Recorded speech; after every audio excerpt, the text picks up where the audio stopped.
Hey everybody, this is Matthew Soltesiak, and you're listening to Not the Same Old Lions podcast, part of the Minute Media Podcast Network. The Detroit Lions are now in a new, grittier era, and we look beyond just the kneecaps when it comes to the analysis. I speak with a variety of guests and interview key players, gaining more insight on what makes this team go. Welcome to another episode.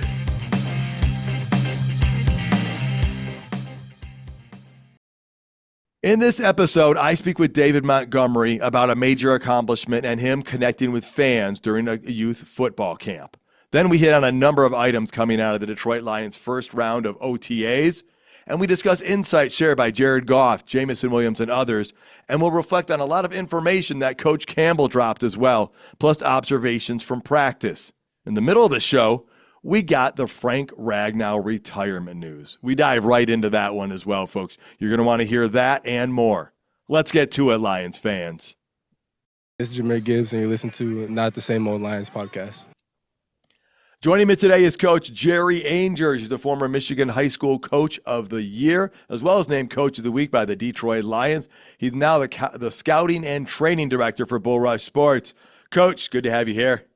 Great to be here on actually a warm summer day in northern Michigan.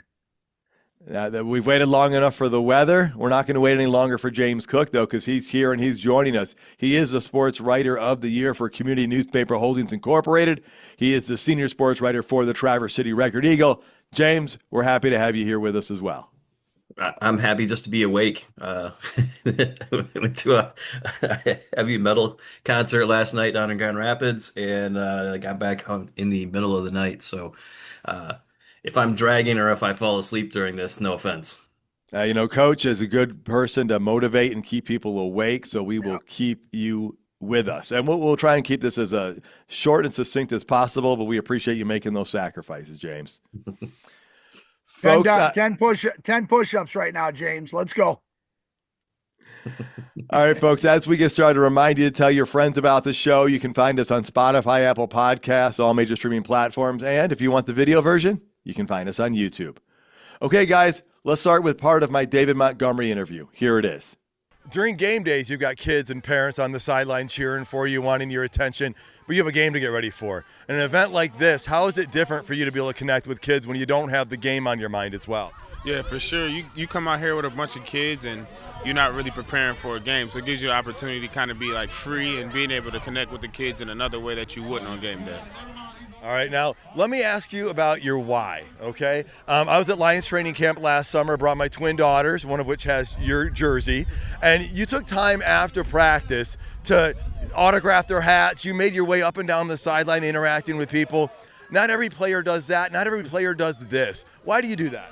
Because I used to be those kids, You see somebody who has a high status or is playing a professional sport, the one thing that you think they untouchable, but in all actuality, we're all human at the end of the day, and I like to ensure that the kids know that.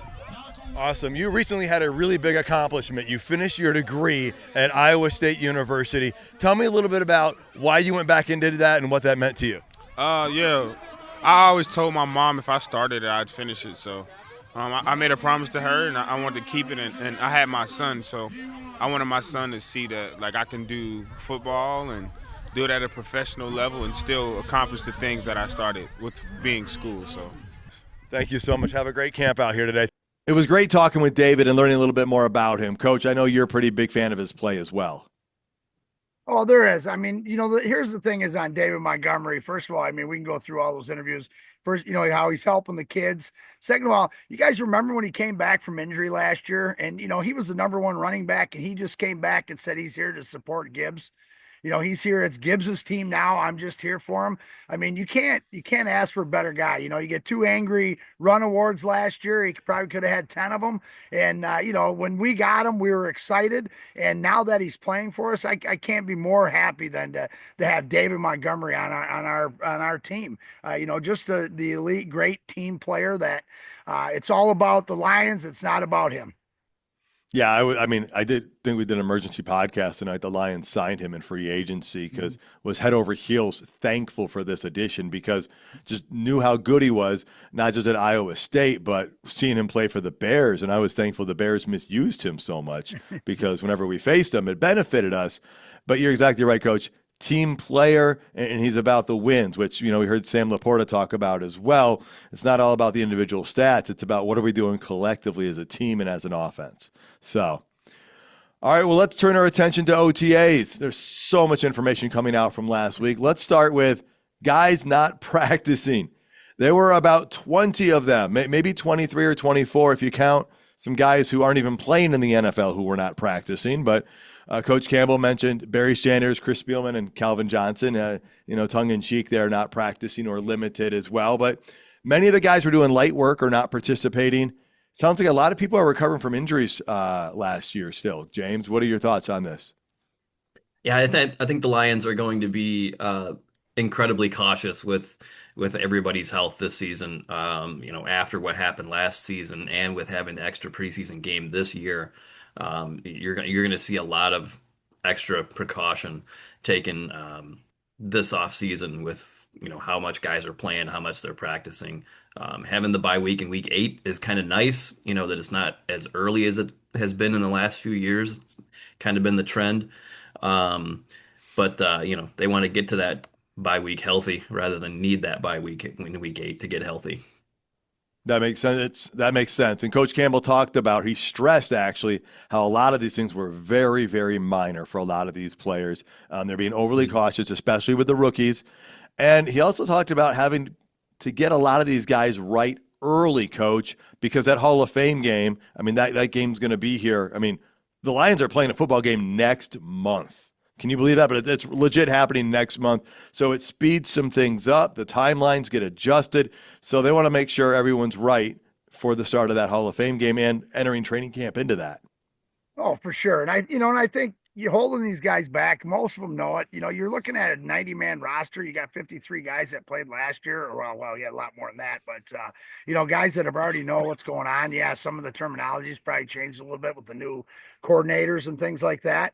But, again, they're there. They're the Spielman, Sanders, and Johnson thing. I was rolling when I read that because that's just Dan Campbell throwing out some clickbait for somebody to, jump on, oh my God, this guy's not here. Oh my God, this guy's not practicing, because people are going to run with that and they're going to say, oh, they must be, they don't want to play for the Lions anymore. Or they want to leave. So, it's the guys are in the building is the big thing, but, film work, working out with the teammates, hanging out with the guys, going to dinner. That's where the team's developed right now. The practice field is great, but like you said, we're 30 days away from, or at least next month playing a scrimmage, and we're going to be fine. And again, we have a lot of bodies back. We have a lot of bodies that were injured, and we have a lot of, guys that are going to be in there. So, looking forward to it, but the Lions have always done things the right way. Let's talk about the Cedarius Smith last year.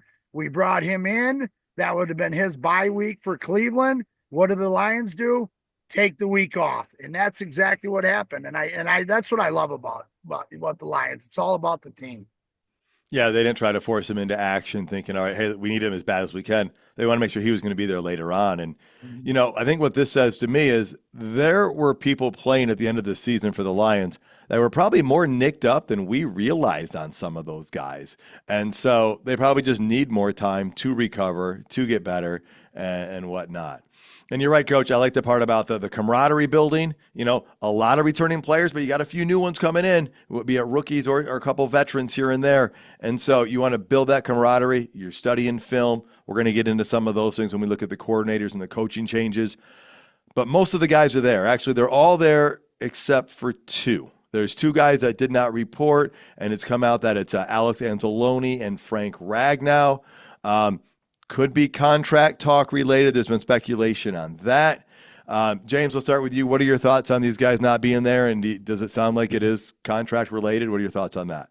I'm kind of guessing so. I think that I'm wondering if Ragnow kind of got maybe a little bit upset that the Lions are cross training those two new guards and thinks that maybe they're trying to replace him in something and maybe wants a little bit more of an extension on his contract to kind of guarantee his spot with the team. I mean, he's still the fourth highest paid center in the league. Well into that contract that made him the highest paid at the time.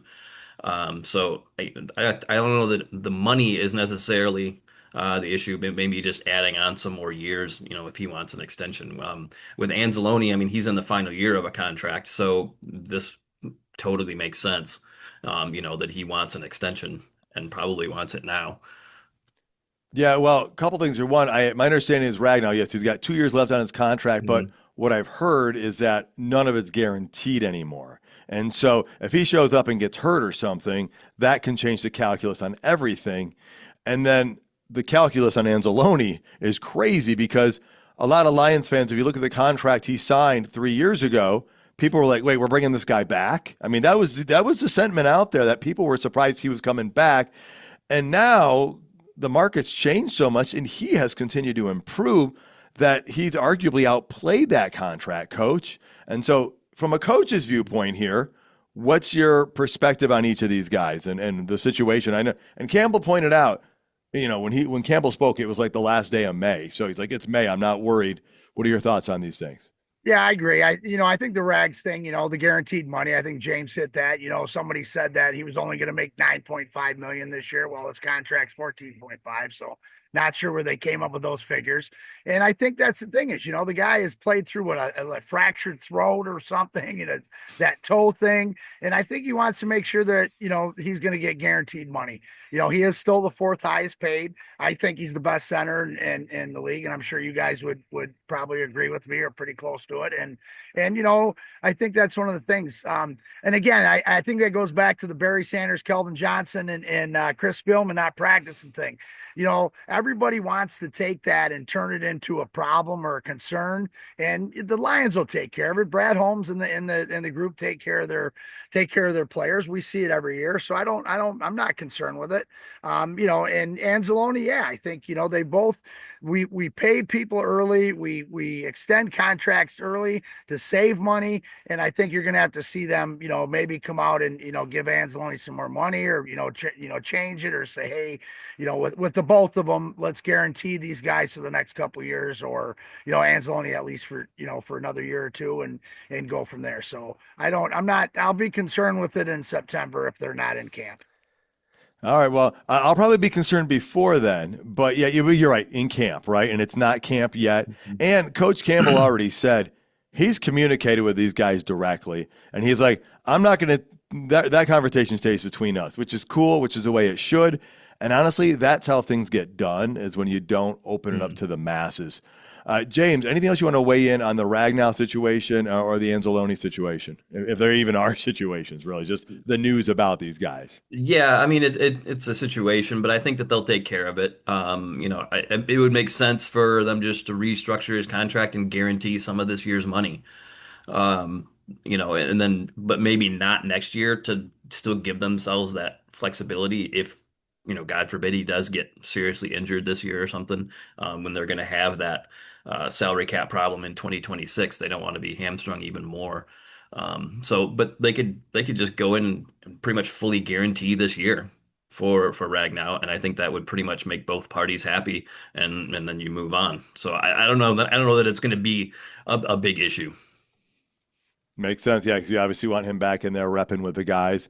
And Anzalone developing into the leader that we saw and the difference maker we saw on the field, and knowing what he played through and fought through last year to get back on the field. One idea that was floated out and I was asked about was like, what if they just added one more year to Anzalone's contract? And if that would, and then maybe give him a small bump for this year or something, like that would be great. Because again, what you want to do is you want to avoid those bigger long-term contracts, right? But if you can give it a player one more year and a little bit more this year, that might be enough. So, well, staying with the linebacking part of this, the Lions added another linebacker. I mean, we seem to try to corner the market on this, but a veteran linebacker, Zach Cunningham, was signed. They released Abraham Beauplan. James, thoughts on this move? Yeah, it's kind of an interesting move. I mean, Cunningham's a veteran guy, a 30-year-old linebacker who didn't play a whole lot last year for Denver. He was just kind of bumping back and forth between the practice squad and the active roster for them. So, I mean, 4 tackles in 7 games. Most of his time was on special teams. And Beauplan seemed to be a guy that had some potential. It's an interesting move. I wonder if it's maybe more of an insurance policy for Rodrigo than a special teams thing or something. But interesting move. I mean, he only played 15 snaps last year on defense. Almost all of his time was on special teams. All right. And again, when you're bringing a linebacker in at this point, there's a logjam of linebackers in front of them to make the 53 man and to get a starting role and stuff like that.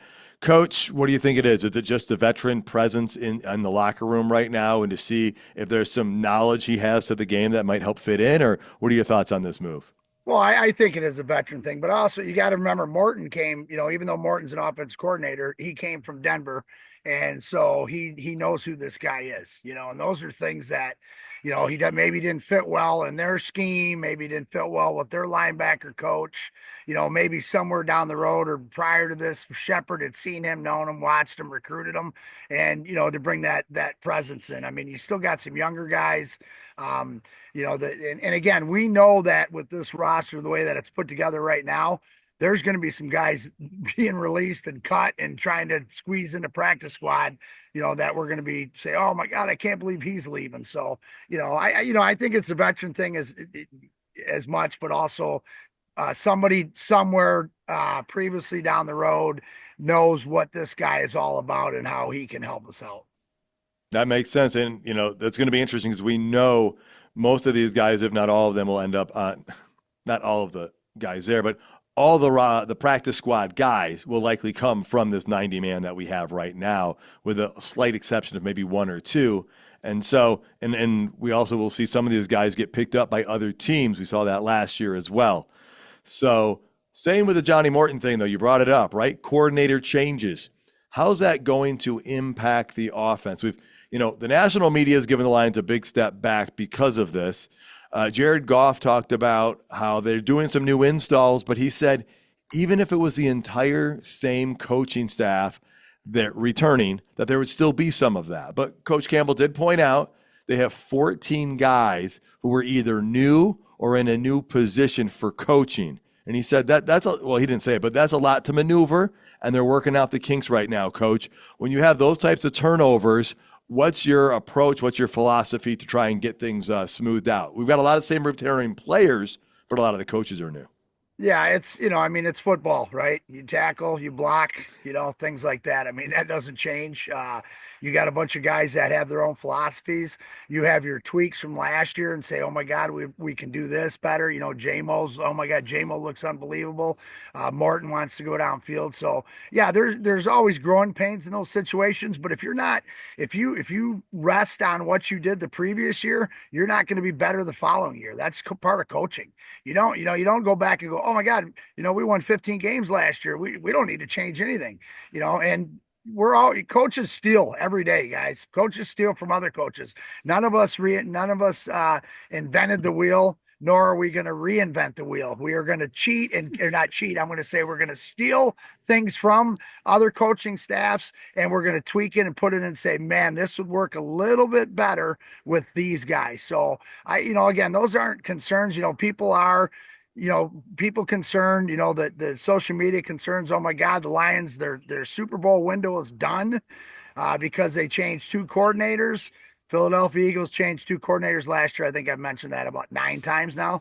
And it's great. And to get all these different minds and these different situations and tweak and put this staff together. And again, bottom line is, it comes down who is playing on the field between the whistles, and that's the players. And we draft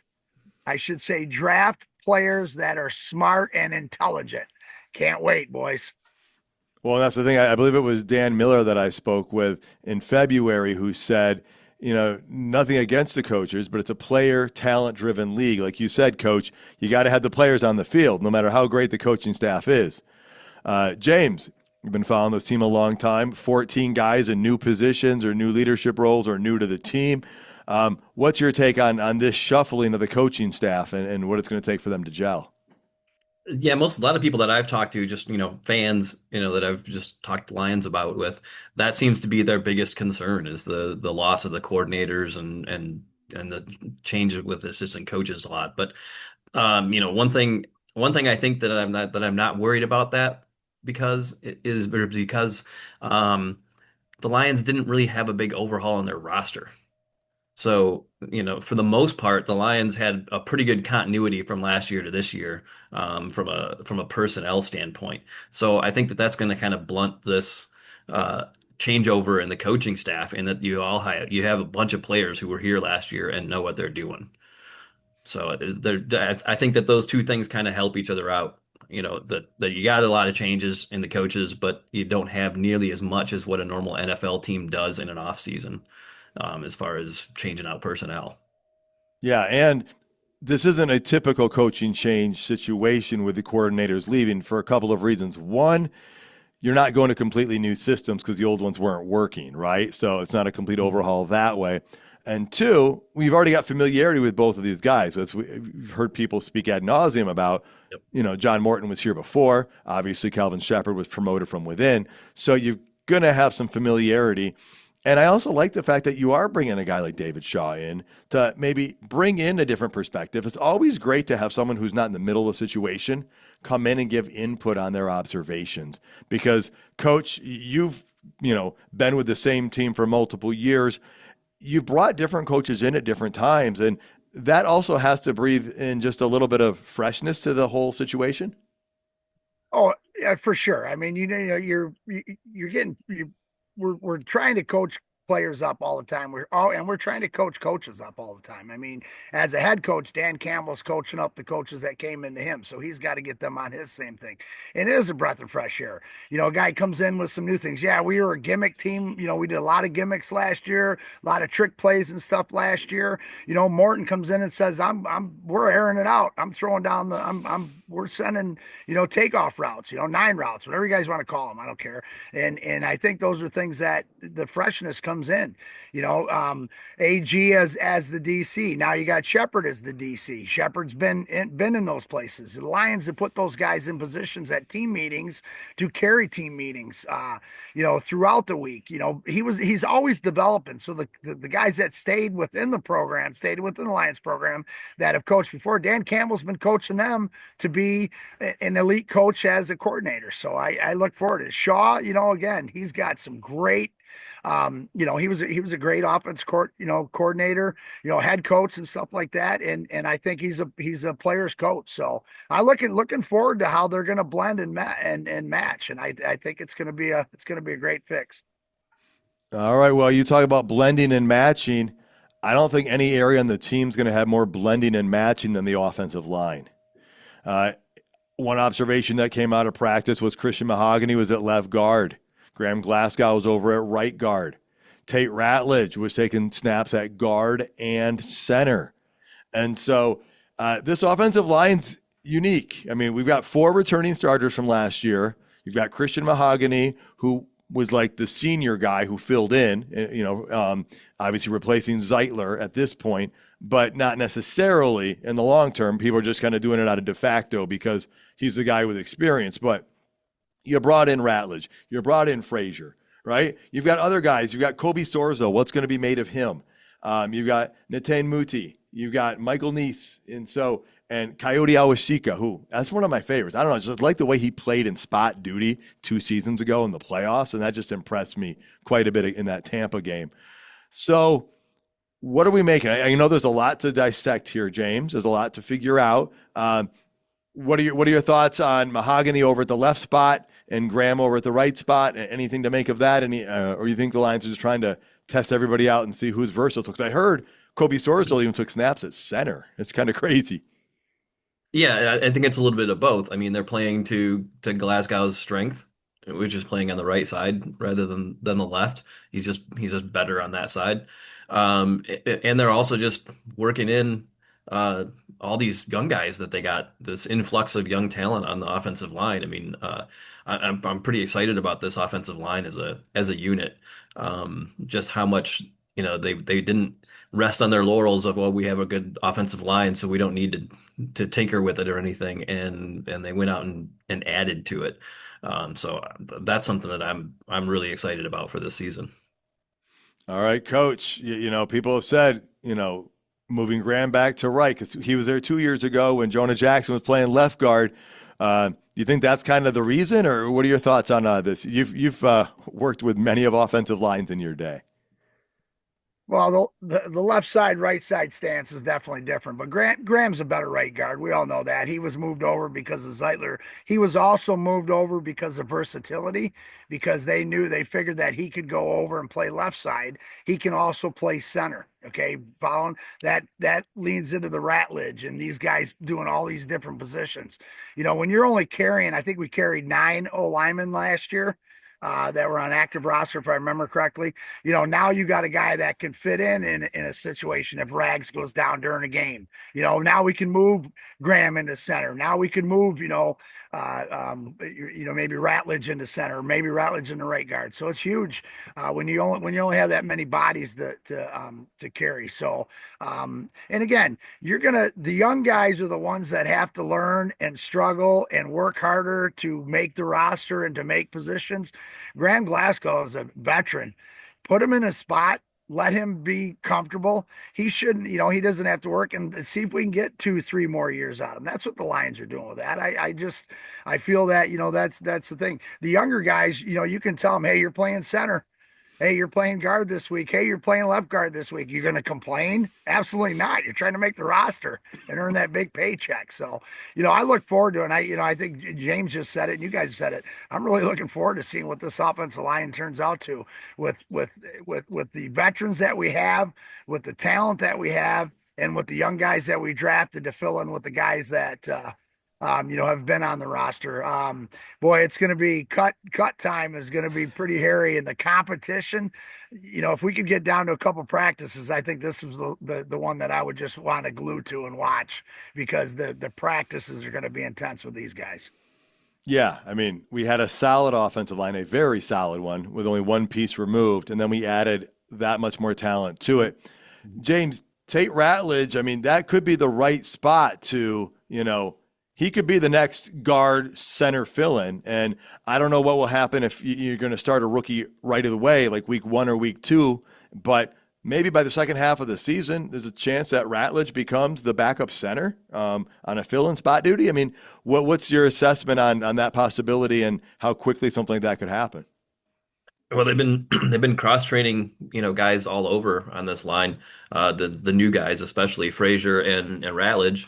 Playing them at center, having them work both guard spots, just to give themselves some flexibility, in case, next year they have to move on from Ragnow for salary cap reasons. I don't think they want to, but for the cap, he might be a cap casualty next year. So they're looking to get that backup offensive lineman who can play a bunch of roles and be that kind of Swiss Army knife on the offensive line. And so they've got 2 good guys in Ratledge and Frazier that they're looking to do that with. So they're going to have a lot of moving pieces. I mean, you got Manu, who's supposedly better and improved as well at tackle. Sorsdahl, I think, is maybe right now, on the outside looking in. And then you still got the young center from Florida that was on the practice squad last year that they like, and I'm just interested to see. You got Skipper coming back too. Coach was talking about David Shaw, and it'd be interesting to see if they trot out some. Shaw loves tight ends. It'd be great to see like Skipper and 2 tight ends out there and have like a 3 tight end set and just throw some weird things at teams. Yeah, it'll be interesting to see how all that comes together, and that offensive line is going to be an interesting thing to watch. Coach, how soon could it be, or do you think as a coaching staff, you trust someone like Ratledge to fill in versus someone like Graham? I go back to something you said years ago. the Lions were coming back in a game. It was like the first or second game of the season. They were coming back right towards the end, and Adrian Peterson was on the team, but they put DeAndre Swift in on that play, and it was a rookie, and he was wide open, and he dropped the pass, right? And you pointed out, you said, you don't put that in the hands of a rookie like the first game or second game of the season. So what type of growth and trust do you think they need to see out of Ratledge before they would consider making him the backup center versus somebody else? Yeah, that's the thing is I mentioned something later that we were going to talk about, but I'll kind of bring it in now. Take Brian Branch, for instance, his rookie year, he played nickel, right? He played slot corner, slot safety, whatever their terminology is on that. Because the Lions are going to put you in a position to be successful. That's what these guys do. They put you in a position to be successful. And if Ratledge is successful because we're going to be a run blocker, if Ratledge, because his pass blocking concepts aren't as good, you've seen stuff where they've said he's a little high in his run blocking. Again, training camp's going to take care of all that stuff. Is he a dog? Yes. Did we draft him high? Yes. Did we draft Frazier too? Those are things there's already guys that have been in the building that have been in there that have learned the concepts over the last 2 years or over the last 3 years. And so I think those are the things is they're going to put him in if he's the guy to be that position when he's ready to be successful. And again, Mahogany did the same thing last year, coming off that injury. When did we use him? When did he get back? And I think, but what they're doing is we're building a ton of depth. Last year when Mahogany went down or, didn't practice, what is he out 8, 9, 10 games, whatever it was, it was a concern. And I think we're to a point right now that we have so many bodies in camp that if we do go, something like that does happen, we're going to be able to turn to somebody else and they're going to be able to step up and do what we need to be done. So yeah, it'll be interesting to see how it breaks out, but you won't see him thrown into the fire. You'll see him thrown in next to the campfire to where he's ready to play. That makes sense. Right? This coaching staff, dramatically different than the previous one. So a lot of confidence there. All right. Well, speaking of confidence, there's a Detroit Lions wide receiver who's seeming even more confident these days. And it's not just him, it's the people around him that seem to be quite confident. We're talking about Jameson Williams. Jared Goff has talked about seeing growth out of the receiver. Jameson Williams himself said he's looking forward to building on what he's done before. And he's kind of alluded to the fact that he's moving from like a rookie type player to feeling like more of a veteran. And it's said that he's added about 5 pounds of mostly muscle, it looks like, sounds like. And he talked about not feeling like that rookie anymore and that people are actually coming to him and asking him for advice, asking him questions, think that he can answer. Guys, if you look at his stats, he had that 1 catch his rookie season, 24 last year or 2 years ago, and then 58 catches last year, hitting that 1,000-yard mark for the first time in his career. James, people are giving praise way before training camps even started. Even Coach Campbell has said Jamo's right where we want him to be, where we need him to be. This is a different perspective than we had just 12 months ago. What's your optimism on Jameson Williams this year? Oh, well, quite a lot. We've seen how obviously he affects the offense and affects what a defense does. But he's just continued to grow. This is year 4, but it feels like he's only been here for a year or two. Just with, some of the things that have happened, injuries and off the field stuff. But he's moved on from that kind of stuff. And kind of let's not forget that this is going to be the first year of his Lions tenure where he's going to have maybe somebody behind him pushing him for reps or playing time with Taslaw there. Pretty beforehand, he was pretty much just handed a starting wide receiver spot. Now he'll actually have somebody else in the room who could maybe push him. Whereas before, Khalif Raymond and Tim Patrick were pretty clearly the number 3 and 4 guys and not going to move up that ladder in the wide receiver room. Whereas now there's a couple of young guys in there and he's not the kid anymore. Yeah, no, he's not. And you're right. It almost feels like this is year 2 for him. That year 1 was the injury riddled one. Year 2, injury and suspension to start the year. Year 3, you started seeing him come into his own and learning a lot of things last year, and a lot of things were starting to click, coach. So, I mean, you want to build on 58 catches, 1,000 yards, and 7 touchdowns. That's great. What's the limit? Maybe the sky, but adding that muscle ability, the ability to stop quicker, I think is what Campbell was saying. What are you hearing out of Jameson Williams, and how can that affect his game? Bigger, maybe faster and stronger. Look out. I think, you look at the guy is always smiling. He's always on social media. He's always doing stuff. He loves to be here. He loves to play the game. Let's go back to what you guys both said about the veteran part, where now he feels like he's a veteran, and let's go back to James talking about, somebody's going to be pushing him. The big thing with that is when you give an individual like that, who's actually shown the work at what he's done in the off season to get himself ready, and then you take into the fact that there's people coming and asking him advice, he's going to grow. He's going to be a better football player this year, you guys, because he's not, it's to a point now about, I'm not going to let myself down. I'm not going to let my old coaches down. Now it's going to be, I'm not going to let my boys down, and we talk about this team. This is what this team is all about. It's a team. It's the Monty we just mentioned. Now you have JMO who says, look out. I'm going to show you what it means to be a veteran in the NFL. And again, you guys also, let's allude back to this is like his second year. And I just, and again, we're Lions fans. We're huge Lions fan. Anything that we read about the Lions, we are positive and fired up about. But I'm going to tell you right now, NFL better take notice. The guy's going to tear it up if he stays healthy.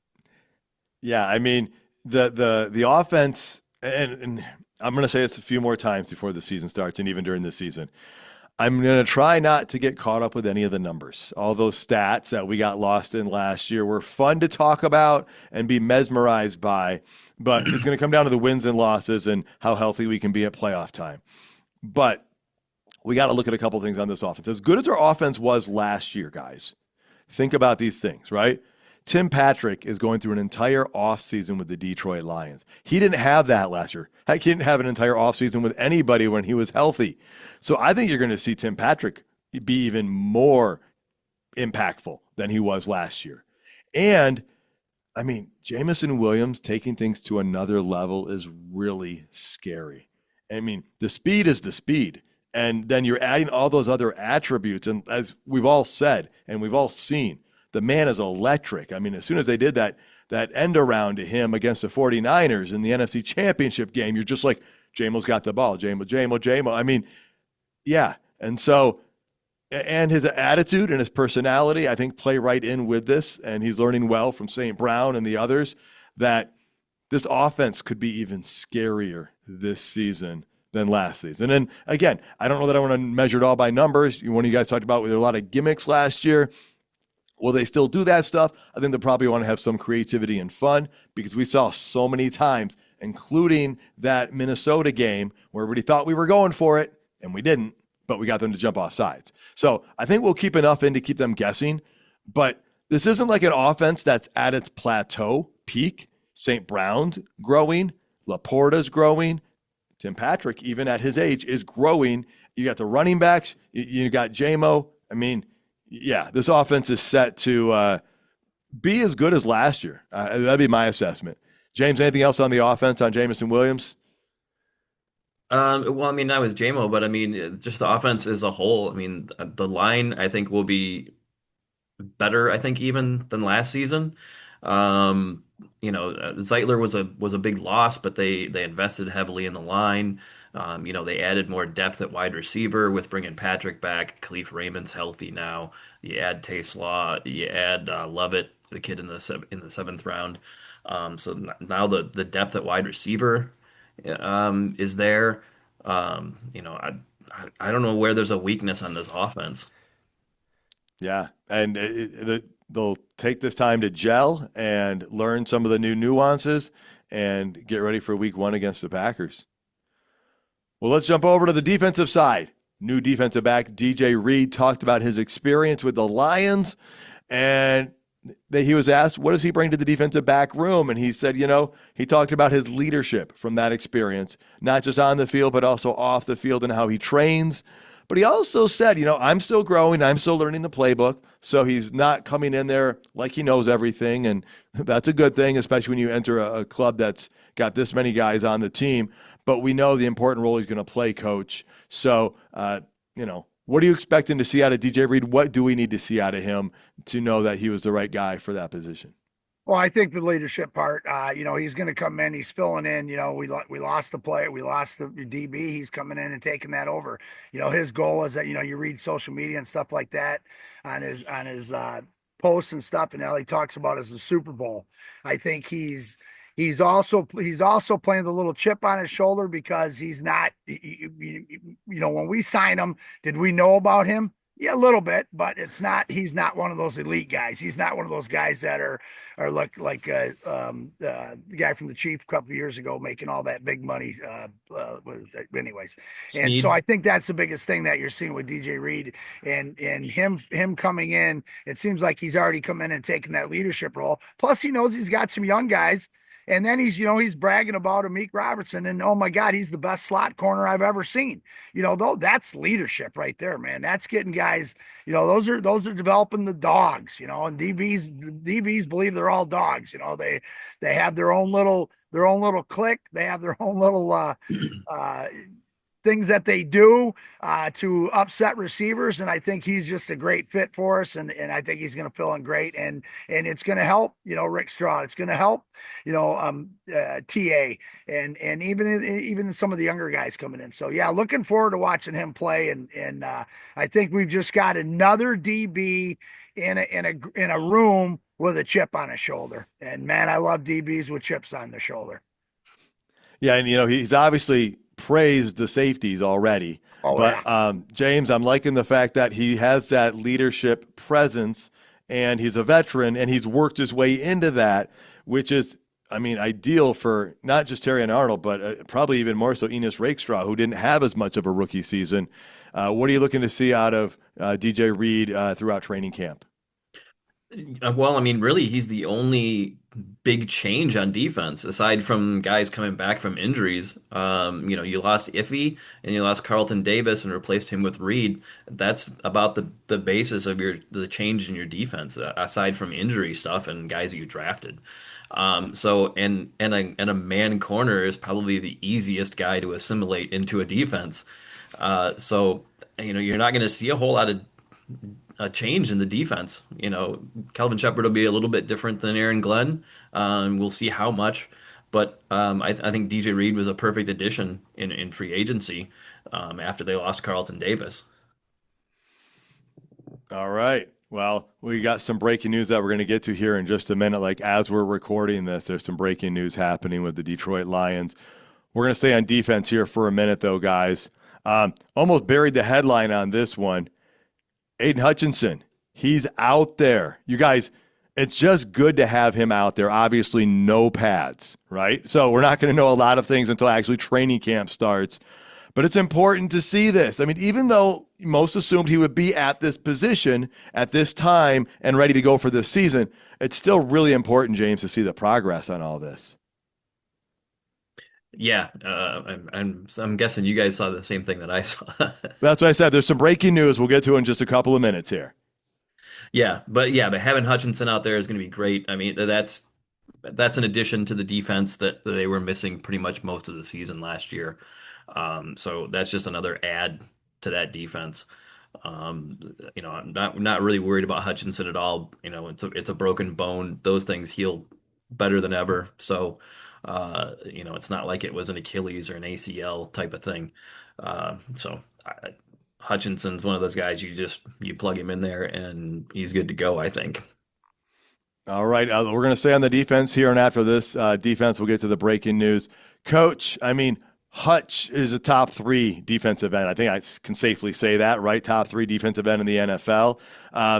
It's so important to have him out there, I think, because I'm going to let you go into it, then I'll add on to you because I know you're going to have some great insights here. But What's the importance of him being out there right now? I mean, we're 2 months away, but why is it important now? Well, for the guys to see that he's ready, for the guys to see that he's available. I mean, we saw videos and stuff. Oh my God, he might be back for the Super Bowl. Oh my God, he might be back for the playoffs. And it's, social media just builds that up and brings on it. But for him to come back out there and get into that drill work where he probably didn't need to get in the drill work. The staff may have said, we don't want you doing the drill work because, we're being cautious about this. And I think that was just huge. And to see that he's moving around, to see that he's still got the bend, to see that he's still got, still has the ability to do what he can do. And I think that's going to help, especially with the younger guys that we brought in, to see that. And I'm, definitely looking forward to that. Plus, is he a top 3? Is he a top 5? Even if he's a top 8, he's a really good defensive end, and he's going to create havoc.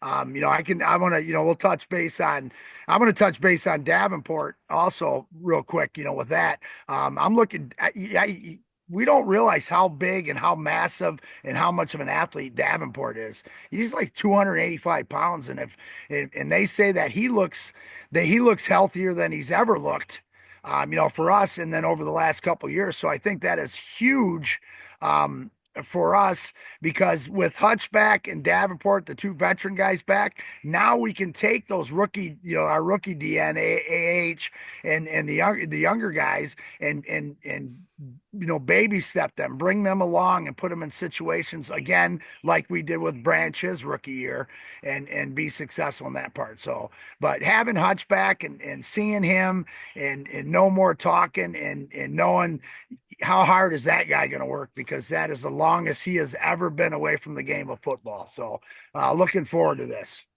Yeah. And, a couple of caveats I'll add to that, or not caveats, but just additions, is with Hutch being out there going right now, that's going to push everybody else on that field, because, we know the tenacity he brings. And, it's going to be fun just to see, Hassanin out there with him, because that guy's a high energy guy, and it'll be fun to see that. Hutch is going to push people. And by him being out there now, he's getting extra conditioning, extra work. Not that the guy needs it. He's already in great shape, but it's just great for the whole team chemistry and camaraderie. And again, those young guys out there, or guys who are trying to move up the depth chart, they're going to be able to look at Hutch and try to model with him. Davenport, coach, the team has said it. The coaching staff has said it.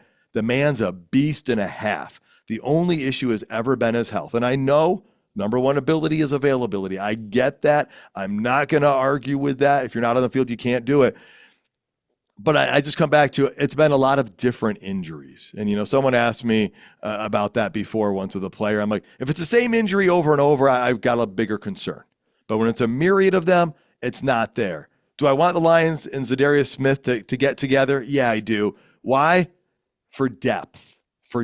Because then it gives you more security. You get a rotational piece. Both guys take a few less snaps. That's the reason. We're so close on so many fronts, and we know how difficult it was to trade for a defensive end. But I'm not saying there's not guys on the roster that can get in there and get the job done, who may take a step forward from last year. So, James, any final thoughts on the defensive side of the ball here? Yeah, I mean, I think that Zadarius Smith is I think more likely even than just 5 minutes ago, because some cap space just opened up, so they can totally afford him if the money was a little bit off or whatever, on a 1-year deal. So I think it's pretty realistic that Zadarius Smith comes back and gives them another depth guy there at defensive end, and a combination of him and Davenport opposite Hutchinson, plus Hassanin is a pretty nice rotation of defensive ends. For sure.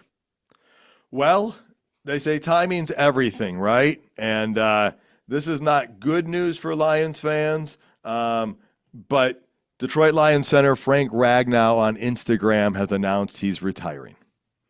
And it feels more shocking because it didn't happen a year ago, right? I mean, you heard him mulling over the retirement from a year ago because, James, you've talked about it, all those injuries. We've all talked about it, Coach, how he's played through all of those things. Coach, let's start with you. What's your initial response to or reaction to the news that Frank Ragnow is retiring? Ouch.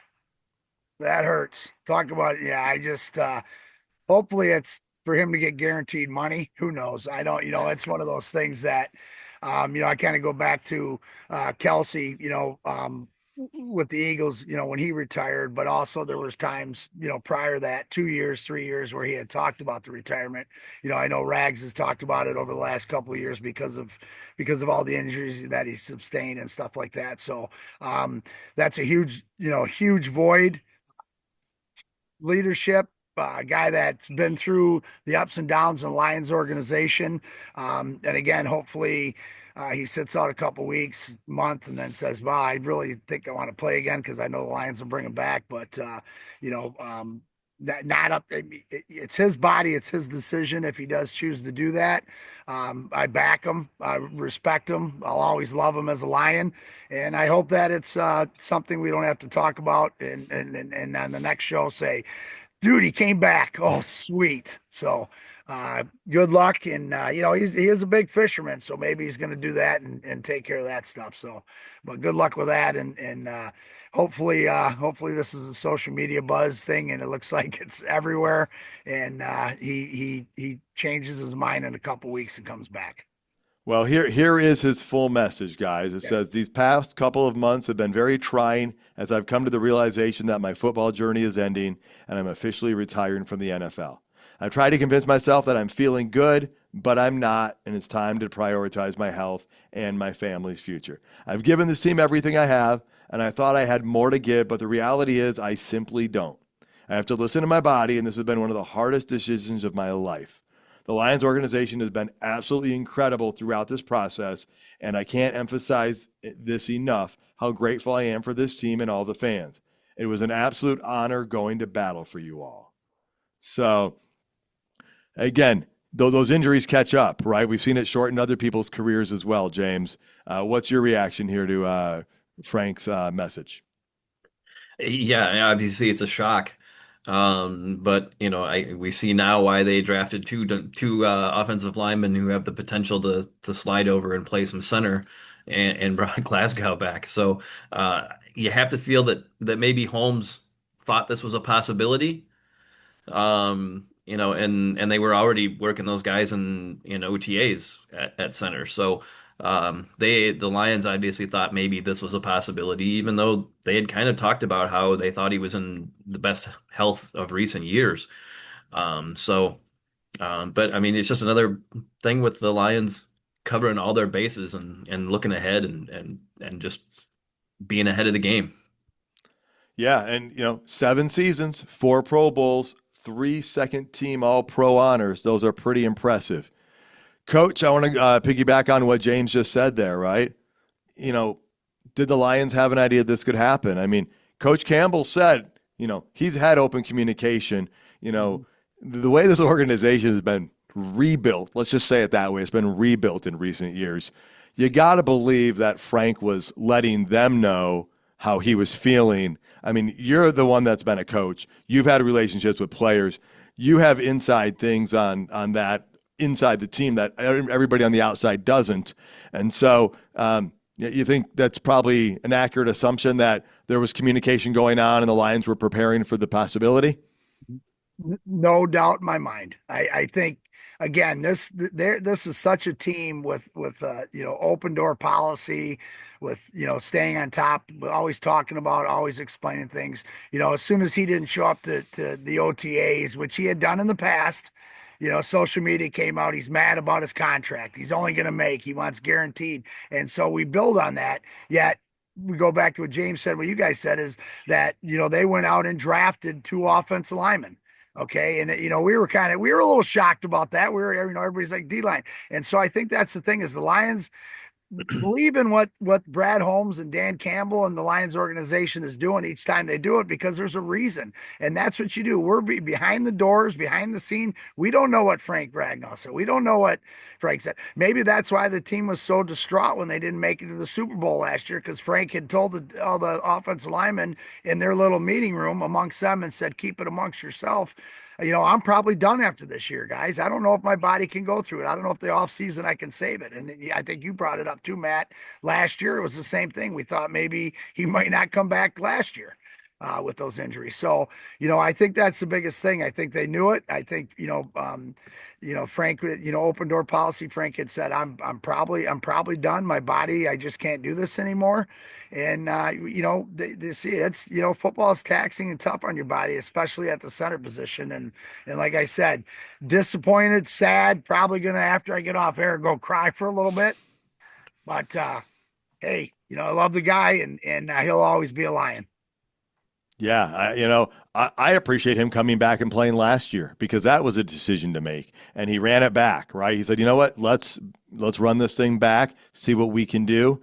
And part of the only 15-win team in Detroit Lions history, and so that probably, who knows what he dealt with on a regular basis. But you remember the joke from the year before? It was like, which injury or injuries will Ragnow have on the injury report this week? So, if there's an Iron Man who fought through everything, it was probably him. And so, yeah, I'm going to miss him. And I appreciated everything he did with that offensive line.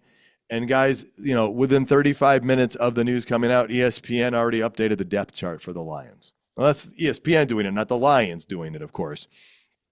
According to ESPN, I guess. So let's kind of look forward. Where do things go? Where does this set camp? ESPN just moves Graham Glasgow into center. They put Christian Mahogany at left guard and Tate Ratledge at right guard. I'm going to say there's like a 50-50 chance they're right because I think a lot of things need to work out yet. Coach, to start with you, how are you thinking things are going to play out? We already saw them moving some guys around. You've got that philosophy. You don't make two positions weak. You just, make one change, but you've got some young talent coming in. We know the tackles. We know the left tackle and right tackle, but those middle three pieces is kind of a chessboard now, isn't it? Well, it is. And I think right now we are moving, looks like there's three pieces moving, things like that. Again, let's go back to Lions philosophy. Put people in positions that they're going to be successful at. Ratledge is going to be probably better at playing the guard position than the center position because of the knowledge of the game, where Graham Glasgow knows the knowledge of the game, the calls, the blocking schemes, the assignments, the pass protections. You want a veteran at that center position. You look at the Eagles. I'm going to go back to the Eagles last year because they lost Kelsey and that rookie filled in there. I think it was a rookie or second-year player, whichever, filled in there and didn't have a problem. Looked like they were okay with it. But they also had two guards on each side of them. So I think that's something that the Lions would do. You want to put your most knowledgeable person in the hardest position. The hardest position, I think, is the center position because of all the calls. And then you have two great tackles on each end to help the guys in between. So if you look at it right now from that stand, you have a left tackle veteran. You may have a rookie or second-year player at the left guard. You have a center, veteran. You have a right guard, could be a rookie or a second-year player. You have a right tackle, veteran. Great job. Lions are going to make it work. We are so loaded on the opposite side of the ball. We may miss a blocking scheme here and there, but you can't stop all those weapons. I'm looking forward to it. And again, Rags, damn, we're going to miss you. And you know what, though? I also want to say thank you. Thank you for your timing, okay? Because he's doing this now on June 2nd as opposed to August 15th, it gives the Lions a lot more time to prepare and the team to rep some different positions and move some guys around and try some different things. So the timing on this is helpful. It still hurts, though, man. It hits hard, and it's going to change the calculus. James, Graham Glasgow, I mean, we were talking earlier, right guard's his specialty, his forte, but he's always been the guy that's consistently filled in at center. I mean, you got to be thankful for him bouncing around right guard, left guard, center. Coach has a great spot, though. I mean, veteran, youngster, veteran, kind of the checkerboard now. Is that kind of what you think is going to guide this? It seems like the most logical, I think, way to do it. You know what you have in Graham Glasgow to play center, and then you've got your three young guards that you have fight for two spots, for those two starting spots at guard. So I think that's the choice to make. I think the most logical thing is just put Graham at center, and then you let the young guys learn from playing in between veterans, like Jerry said. All right, guys, any other initial thoughts on Frank Ragnow's retirement, where the Lions stand, and whatnot before we move on to the next topic? James, any final thoughts? Yeah, I mean it's a tough pill to swallow, but man, that guy was just a warrior for all 7 years, playing constantly through injuries, through pain. So you know, 7 years of doing that is a long time. So obviously, he just couldn't see doing it for one more year at least. So big loss, but the Lions seem to be prepared for it. All right, Coach, anything else? Again, the young guys that had the opportunity to play for him, as well as the young guys that just came in, whatever Frank has done is going to carry over into that field. Okay. And I'm going to tell you, as a coaching standpoint, you're always going to bring, hey, remember Frank, remember what he did, remember this. And I think sounds like the way they handled it and did it, I think it's going to be beneficial for the team in the long run. We will never see it nor hear about it, but it will be beneficial for this team. Hear, hear.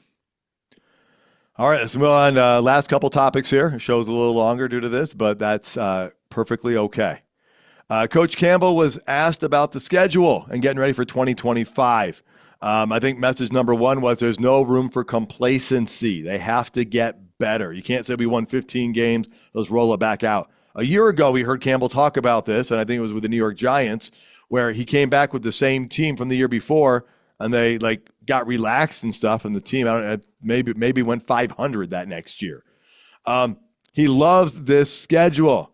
Everybody and their brother and mother is complaining about it, but not Dan Campbell, right? Because he said it's going to help build them down the stretch for the playoffs, and they're going to get tested a lot. Dan thinks also that it's perfect for them. It lines up well. It's year 5. He is buying into the schedule, Coach. He's looking forward to it versus running from it or blaming it. I can tell you, I've heard coaches blame schedules, all right? I'm a Maryland basketball fan. I'm a Maryland alum, and I've heard recent coaches complain about scheduling. That sounds like an excuse. We have a new coach. I don't think he's going to complain about scheduling. Coach, I've seen you back in the day purposely schedule tougher opponents because winning so many games in the regular season matters to a degree, but you've got to be ready for what comes next. I'm not saying that didn't happen last year, but I am saying that is a benefit for this year. What are your thoughts on Campbell's approach to this?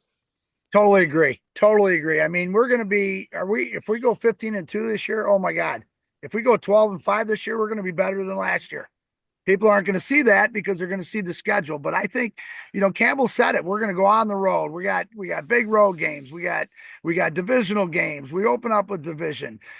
You have to beat the best to be the best. I mean, that's the old cliche everybody talks about. But I think when you schedule those and you go into the war with it, it's an easy thing to come out because you always use examples throughout your season. Those 2 years that, we lost in the state finals, we had 2 of the toughest losses I ever have experienced in my career, yet we were a way better team because of it. You learn more from losses than you will ever learn from a win. And I'll say it again, you learn more from losses than you'll ever win from a win. And Campbell loves this stuff because he's bringing it up and talking about it. And, it's just like you talked to them about the Michigan-Ohio State thing on their schedules. Ohio State has the team up north on their schedule. Those are tough games, and those are things that you look forward to, and you want to see how well you come out with getting through that schedule and what you have to learn from losing amongst that schedule to get better the next week. Yeah, I'm looking forward to it. It's going to be great week in and week out, even though last year we had to do with injuries. Just stay healthy, guys. That's all I ask. Please stay somewhat healthy, and we'll see how this turns out. I couldn't agree more. I just wish some of those games were more at Ford Field. It'd be fun to see more of them in person. Mm-hmm. James, how about you? Your thoughts on Campbell's remarks on the schedule? Well, Campbell's never been one to give excuses. He's So, I think he's setting this up for another thing where we this can't be an excuse. It's a tough schedule, but it can't be an excuse. And it does set up decently well for them in some ways. We talked about the schedule when it was released and everything, but the Lions I think have more net rest days, I think it is, than other teams, than just about any other team in the NFL. And there's only 3 back-to-back road games in this schedule. Those are spaced out throughout the season too. So they don't have any, grueling road parts really of the schedule. And there's also 2 3-week periods where they're just at home for 3 weeks. One of those being with the bye week being sandwiched between 2 home games. But so the schedule is, yes, it's tough, and the road part especially. But there are definite bonuses of what's going on with the schedule as far as the Lions, and some little things that you're looking at in the schedule that you're going, okay, this is not as bad as people originally feared. Makes a lot of sense. And we also know the playoffs is like a second season. And part A is you just have to get into the playoffs. That's goal 1, right? Now it'd be nice if they can win the division and get in that way, get at least 1 game at home. But goal 1 is just to get into the playoffs, because at that point, anything can happen. We saw what happened 2 years ago when we went all the way to the NFC Championship game. And we've seen other teams as wild cards even go all the way to the Super Bowl and win it. So they got to get in, and that's going to be goal number 1. And I think, like you guys said, they're not going to use the schedule as an excuse. They're going to use it to motivate, and they're going to use it to propel them forward and be prepared for what comes at them. And hopefully those games will also help them to be ready. All right, guys, this show has gone longer than expected. I do want to give a shout out to Roaster Jack Coffee in Traverse City. Stopped by there today and picked up some more coffee. I know my wife's going to love that. And I know you guys have been partaking on some of that as well. So shout out to Roaster Jack Coffee, Traverse City. You can find them online and order their stuff. I believe they ship direct to your house if you want, or you can look at local grocery stores for that. But guys, we covered a lot of topics here. I'll give you each a minute here. Final thoughts, anything you want to hit on as we wrap it up and say goodbye for the show. James, we'll start with you. Well, obviously the Ragnow news is tough. But overall, I'm looking at this roster, and man, I'm just excited for this season.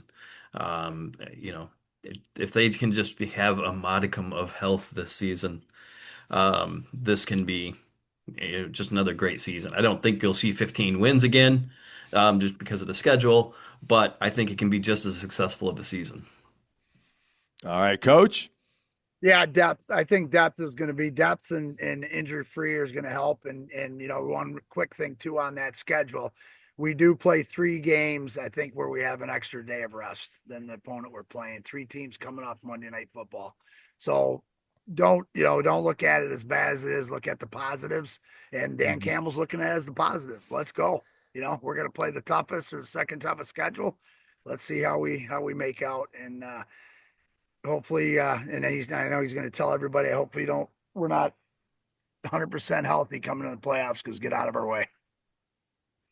There you go. Well, I'll say I'm encouraged by some of the stuff we saw out of the OTAs, some of the things we heard. And it's going to be real intriguing to watch the next set of OTAs coming up this week. Obviously, like you guys, hurts to hear that Ragnow will not be back and starting on the offensive line this year. Wish him well, though. And the timing of it gives the Lions a lot of time to get ready for the next step. So we'll keep our eye on those OTAs coming up this week. We'll be back after that. James, Coach, thank you guys both. Folks, thank you guys for tuning in. Please tell your friends and family about the show. Follow us on social networks and all major streaming platforms. We'd love to hear your thoughts and reviews. Remember, you can check out more episodes and content at notthesameoldlions.com. Until next time, stay gritty, my friends.